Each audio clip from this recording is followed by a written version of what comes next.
வணக்கம் techie Sunday special tech நியூஸில் உங்களை சந்திப்பதில் மிக்க மகிழ்ச்சி. டெக் நியூஸ் நம்பர் 59 அண்ட் கண்டிப்பா எல்லாருமே இந்தியா வர்சஸ் நியூசிலாந்து மேட்சை பார்க்கறதுக்காக வெயிட் பண்ணிட்டு இருப்பீங்க. அதை வேற ஞாபகப்படுத்திட்டீங்க.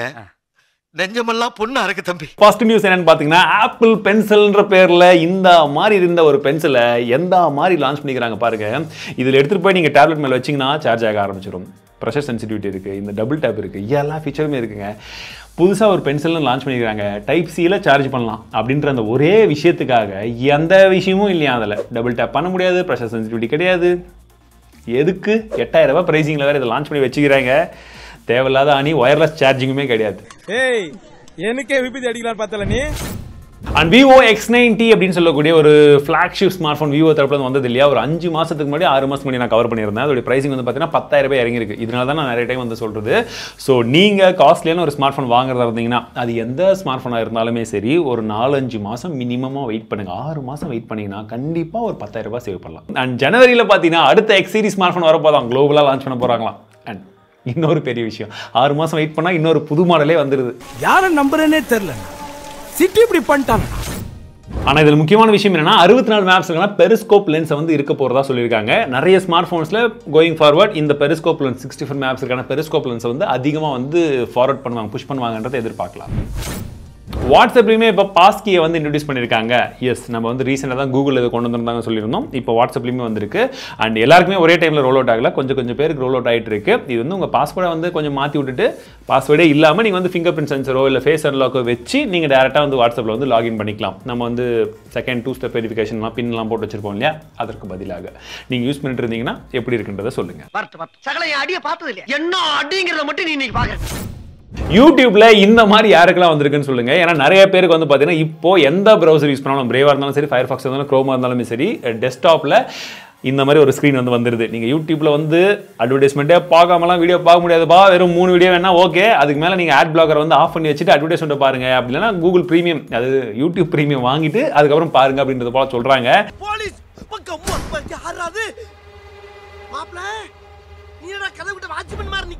நிறைய பேர் வந்து இதை பற்றி என்கிட்ட உங்களோட கருத்து என்ன ப்ரோ அப்படின்லாம் கேட்டிருந்தீங்க.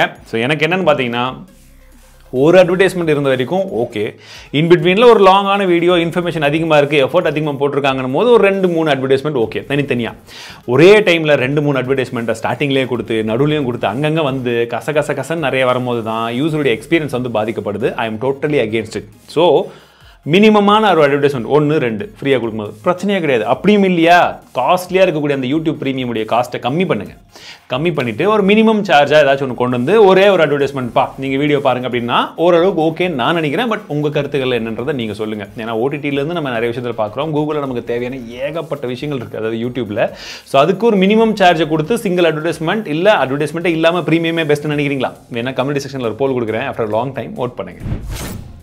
இலான் மஸ்க் வந்து பார்த்தீங்கன்னா, இப்போ நீங்கள் எக்ஸ் அக்கௌண்ட் வச்சிருக்கீங்களா, உங்களுக்கு போஸ்ட் பண்ணணும், கமெண்ட் பண்ணணும், இல்லை லைக் பண்ணணுமா, நீங்கள் $1 கொடுங்கப்பா, அதாவது 80 ரூபா கொடுங்க அப்படின்றது போல கேட்குறாரு வருஷத்துக்கு.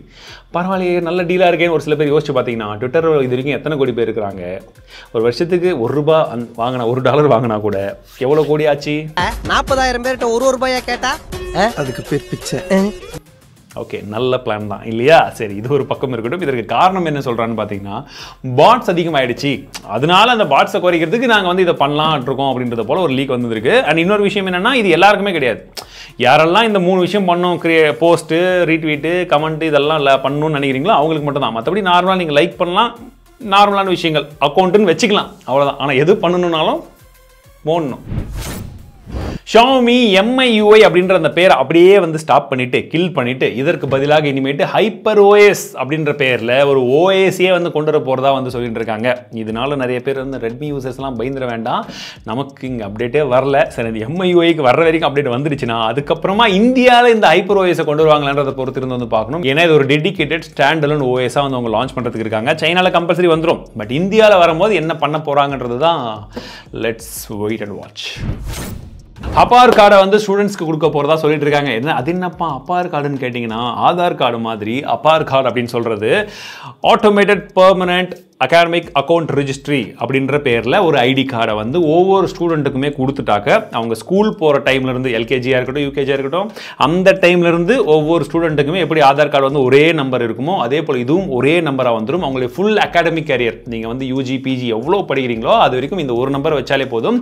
நீங்கள் எந்த இடத்துக்கு எந்த காலேஜுக்கு போனாலுமே இந்தியாவுக்குள்ளே நீங்கள் இந்த நம்பரை கொடுத்து உங்களோட டீட்டெயில்ஸ் எல்லாமே அவங்களே வந்து ஃபெச் பண்ணிவாங்க அப்படின்றத போல சொல்கிறாங்க. ஒரு சில டைமில் பார்க்கும்போது நல்ல விஷயமா இருந்தாலும் இன்னொரு சைடில் அந்த டேட்டாவும் லீக் ஆகி எவனாச்சும் ஃபோர் பண்ணி இந்த மார்க் இவ்வளோ தானே நான் ஸ்காலர்ஷிப் கொடுக்குறேன் இதெல்லாம் டீட்டெயில்ஸ்லாம் கரெக்டாக சொல்கிறோம் பார்த்தியா நாங்கள் கவர்மெண்ட்லேருந்து பேசுகிறோம்னு சொல்லி ஏமாத்தாத அளவுக்கு வச்சுக்கிட்டா சந்தோஷம். ஏன்னா டெக் எந்த அளவுக்கு நல்ல விஷயத்துக்கு எடுத்துகிட்டு போகணுமோ அதே அளவுக்கு சேஃபாகவும் எடுத்துகிட்டு போகணும் அப்படின்றது என் கருத்து. ஐயோப்பா நியூஸ் ஒன்று சொல்கிறேன். ஸோ எந்தெந்த மாதிரிலாம் ஸ்கேம் நடக்குதுன்றதுக்கு வந்து இதுவும் ஒரு உதாரணம். பேங்க்லேருந்து நாங்கள் கால் பண்ணுறோம்னு சொல்லி கால் பண்ணுறாங்க. நிறைய பேருக்கு வந்திருக்குங்க. எனக்கு அஃபிஷியலாக கூட இந்த மாதிரி பேங்க்லேருந்து அஃபிஷியலாகவே கால் வந்திருக்கு. இந்த மாதிரி சரியா கால் வந்திருக்கு. நம்ம என்ன பண்ணுறோம் இந்த மாதிரி வந்து லாக்கரில் வந்து உங்களுக்கு லாக்கர் வச்சுருந்தீங்கன்னா லாக்கர் ஃபீ வந்து நீங்கள் கட்டணுங்க இல்லாட்டி வந்து திடீர்னு க்ளோஸ் ஆகிடும் எமர்ஜென்சி நீங்கள் லாஸ்ட் டேட்டு பார்க்க விட்டுட்டுருக்கீங்க அப்படின்றது போல சொல்லியிருக்காங்க.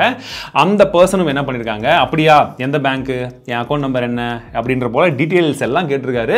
அஃபிஷியல் டீட்டெயில்ஸ் எல்லாம் கரெக்டாக சொல்லியிருக்காங்களாம். சரி ஓகே உண்மையாகவே பேங்க்கில் தான் பண்ணுறாங்க போல் நம்ம வேறு பிஸியாக இருக்கும் அப்படின்னு சொல்லிட்டு அவர் என்ன பண்ணியிருக்காருன்னா ஆன்லைனில் பேமெண்ட் ஏதோ 1500 இதை சொல்கிறாங்க சரி கட்டிட்டு போவோம் அப்படின்னு சொல்லலாம் கட்டிட்டு இருக்காரு. அதுக்கப்புறம் ஒரு சில நாட்கள் கழிச்சு பேங்க்குக்கு போயிட்டு ஸ்டேட்மெண்ட்லாம் எடுத்து பார்த்தா அக்கௌண்ட்டில் பேலன்ஸ் 0.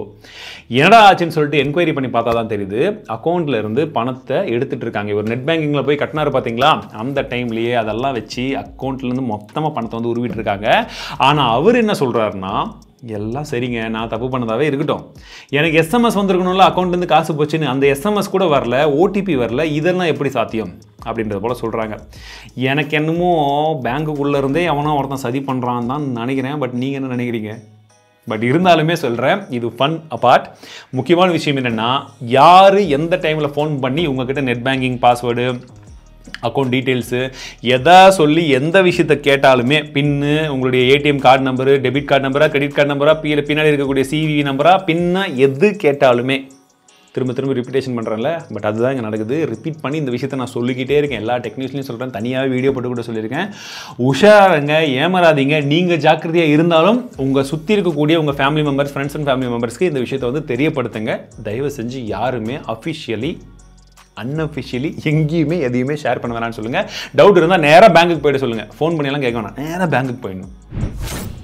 சந்திராயன் 3 சக்ஸஸ் ஆன நாள் வந்து பார்த்தீங்கன்னா ஆகஸ்ட் 23. ஸோ இந்த நாளை வந்து பார்த்தீங்கன்னா நேஷனல் சயின்ஸ் டேவாக வந்து நம்மளுடைய பிரதமர் மோடி வந்து அறிவிச்சிருக்காரு.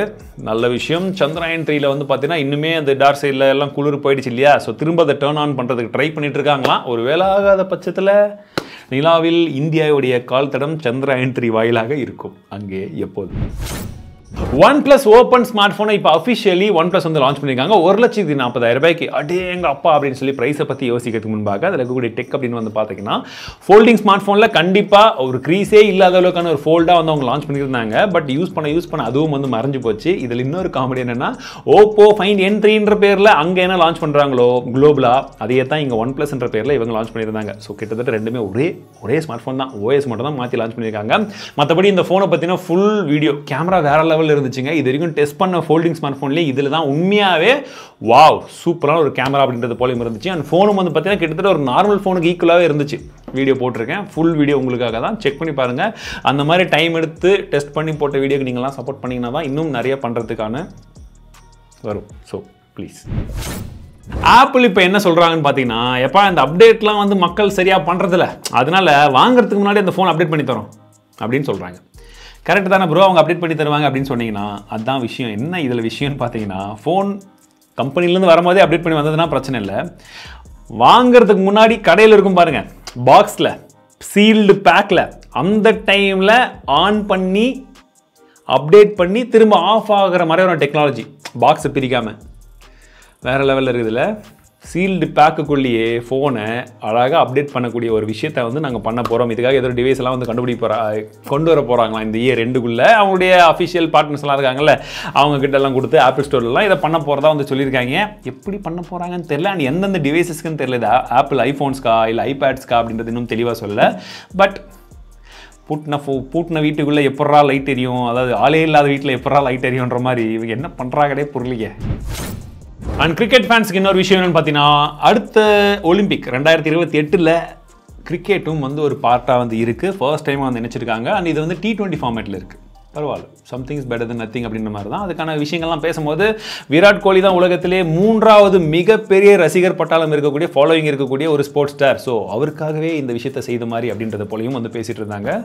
வரவேற்கத்தக்க விஷயம்.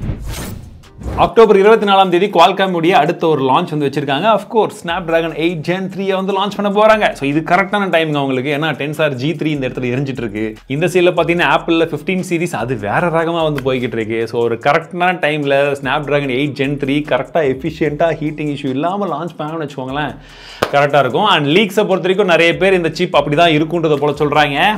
ஆனால் ப்ரைஸிங்கும் இந்த வாட்டி கம்மியாலாம் இருக்காதான். ஸோ Snapdragon 8 Gen 3 இது வரைக்கும் அந்த Snapdragon ப்ராசஸர்லேயே எல்லா ஃப்ளாக்ஷிப் ப்ராசஸரை விட இந்த பர்டிகுலர் ப்ராசஸருடைய ப்ரைஸிங் ரொம்ப அதிகமாக இருக்கும். ஸோ வாங்கணும்னு கனவு காண்றவங்கலாம் ப்ரைஸ் அதிகமாக தான் கொடுக்க வேண்டியதாக இருக்குன்றதை போலையும் சொல்கிறாங்க. 2024 இருந்து made in India Google pixel வந்து நீங்கள் பார்க்க போறீங்க அப்படின்றத போல சொல்லிட்டு இருக்காங்க. ஸோ கூகுள் இங்கே இந்தியாவில் அசம்பிள் பண்ணி பிக்சல் 8 இருந்து ஆரம்பிக்க போகிறாங்களாம், விச் இஸ் வெல்கம் மூவ். நிறைய பிராண்ட்ஸ் இது வந்து ஃபாலோ பண்ண ஆரம்பிச்சிருக்காங்க. அசம்பிளிங்கில் ஸ்டார்ட் பண்ணி மேனுஃபேக்சரிங் கொஞ்சம் கொஞ்சமாக கொண்டு வந்துட்டாங்கன்னா இன்னுமே செம்மையாக இருக்கும். இந்த கிரிப்டோ கரன்சி எல்லாம் கூவி அட்வர்டைஸ்மெண்ட் பண்ணி வித்துட்டு இருந்த எல்லாருமே அப்படியே சைலண்ட் ஆயிட்டாங்க. எத்தனை பேர்லாம் அதில் மாட்டினாங்கன்னு தெரியல. சரி, இது ஒரு பக்கம் இருக்கட்டும். இந்த நியூஸை பாருங்க. நவி மும்பையில் ஒருத்தர் வந்து கம்ப்ளைண்ட் பண்ணியிருக்காரு. என்னடான்னா, நான் 6.5 கோடி ரூபாயை வந்து 6.6 crores வந்து கிரிப்டோ கரன்சி ட்ரேடிங்கில் வந்து போட்டிருக்கேன், என்னை ஏமாத்திட்டாங்க அப்படின்றது போல. போலீஸ் எல்லாம் இன்வெஸ்டிகேட் பண்ணதுக்கு அப்புறமா தான் என்ன தெரிய வந்ததுன்னு பார்த்தீங்கன்னா, 32.66 கோடியே மொத்தமாக வந்து இந்த ஸ்கேமில் வந்து அவங்க சுருட்டிருக்காங்க கிரிப்டோ கரன்சி அப்படின்ற பேரில். ஓகே, இது ஒரு பக்கம். அண்ட் இதுக்கு 6.5 கோடி ரூபாய் போட்டார் பார்த்தீங்களா, அவருக்கு ஒரு 75 லட்ச ரூபாய் ரிட்டர்ன் கொடுத்துருக்காங்களாம். நீங்கள் போட்டதில் ரிட்டர்ன் வந்திருக்குன்னு சொல்லி ஸ்டார்டிங்லேயே இப்படி தான் நம்ப வச்சு ஏமாத்துறாங்க. அண்ட் கிரிப்டோ கரன்சி நார்மலாகவே எந்த மாதிரி போய்கிட்டு இருக்குன்னு தெரியும். ஆரம்பத்துலேருந்து நம்ம அதுக்கு அகேன்ஸ்டாக தான் பேசிகிட்டு இருக்கோம். உஷாராக இருங்க நண்பர்களே, எந்த விஷயமா இருந்தாலும் யார் சொன்னாலும் உஷாராக இருங்க. ஸோ இந்த வார டெக் நியூஸ் கண்டிப்பாக உங்களுக்கு பிடிச்சிருக்கும் நினைக்கிறேன். போன வர மாதிரி டல்லாக இல்லாமல் நிறைய புது நியூஸை வந்து ஆட் பண்ணியிருக்கோம். ஸோ உங்களுடைய ஃபீட்பேக்ஸ் என்னது கமெண்ட்ஸில் சொல்லுங்கள். அண்ட் டெக் நியூஸ்க்கு மட்டும் கிடையாது, இந்த வாரம் போட்ட நிறைய வீடியோஸ் நீங்கள் ஒரு மிஸ் பண்ணியிருந்தீங்கன்னா ஐ பட்டன்லையும் டிஸ்கிரிப்ஷன் இருக்கும். அதை பற்றியும் உங்களுடைய கருத்துக்கள் என்னன்னு சொல்லுங்கள். நீங்கள் கொடுக்கக்கூடிய கருத்துக்களை பொறுத்து தான் இன்னும் நிறைய விதமான விஷயங்களை பற்றி நம்ம வந்து முன்னெடுத்து போக போகிறோம். ஓகே, நன்றி.